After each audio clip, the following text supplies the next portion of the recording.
Wala ka bang oven at gusto mong mag-bake? At gusto mong itry yung mga napapanood mo? Alam mo ba na ang cookies na ito ay no-bake? Makakagawa ka nito kahit na wala kang oven kung gugustuhin mo. At napakasimple at napakamura lang ng mga sangkap. Gumamit lamang ako dito ng half cup ng margarine, 3/4 cup ng washed sugar. At pagkatapos ko ngang nailagay ang mga ito, sunod ko namang hahaluin ang mga ito hanggang sa mag-combine na sila. Yung margarine nga pala na ginamit ko dito, ay yung nabibili lang sa palengke na kinikilo. Gusto ko kasing i-share sa inyo ay yung mga affordable at pasok lang sa budget nyo. Dahil na-mix ko na nga ang mga ito, maglalagay naman ako dito ng isang large na itlog. Hahaluin lamang natin ang mga ito hanggang sa maging ganito na yung outcome niya. At kapag nahalo na nga natin to, maglalagay tayo dito ng kaunting vanilla. Dahil may itlog nga ito, kailangan natin maglagay ng vanilla dito. Pagkatapos natin sa mga wet ingredients, dito naman tayo sa mga dry. Sasalain lang natin dito ang 1 1/2 of all-purpose flour. Maglalagay din ako dito ng half teaspoon ng baking soda at 1/4 teaspoon ng salt. Pagkatapos ay sasalain ito hanggang sa mawala na yung mga buo-buo o hindi masama yung mga insekto na nanggagaling mula sa mga harina natin. Pagkatapos ay haluin natin nito hanggang sa mag-combine yung wet and dry ingredients. Mag-a-add nga pala muna ako dito ng chocolate chips, konti na lang yung natira kaya ito na lang yung inilagay ko. Haluin lang natin ito ng haluin hanggang sa mag-combine na nga silang dalawa katulad nito. Ito nga yung consistency na hinahanap natin sa dough ng cookie.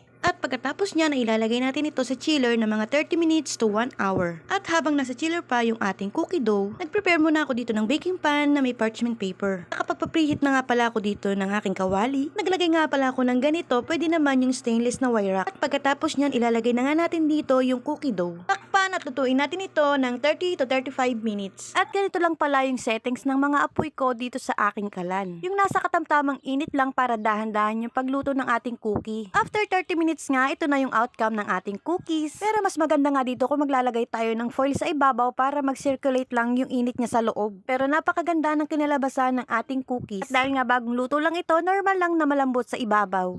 At kung susundin mo lang yung procedure na ginawa ko, sigurado akong parehas lang tayo ng magiging outcome. Sa recipe na binahagi ko sa inyo, makakagawa tayo ng 10 pirasong cookies. Pero dahil nauna nang tumikim yung mga anak ko, 6 na lang yun na ipakita ko sa inyo. Ito nga pala yung loob ng cookies natin, hindi siya dry. Malambot at sinisigurado ko sa inyo na masarap. Pero kung talagang quality ang hanap ninyo, mas maigi na gumamit kayo ng butter. Kahit ano namang butter ay po pwede. Sinisigurado ko sa inyo na pag natikman to ng mga anak nyo, siguradong magugustuhan din nila ito. Pwede nilang pangbaon, pang snacks, at pang merienda na rin. Uulitin ko po mga be, na ang lasa nito ay hindi tulad ng mga nabibili natin sa mga coffee shop dahil margarine nga lang na kinikilo sa palengke yung ginamit natin dito. Kung nagsisimula ka pa lang sa pagbibig, ito muna ang itry mo. Dahil nung naisipan ko pa lang na mag-bake, dito ako nagsimula. Sa pagbili muna ng mga mura at affordable na mga sangkap. Bali ito nga pala ay napanood ko lang ulit sa YouTube. At dun lang din naman talaga ako nag-start. Tsaga-tsaga lang talaga sa paghahanap ng perfect na recipe. At sinisigurado ko sa inyo na matututo din kayo pagdating ng araw. Kaya ano pang hinihintay mo, itry mo na to.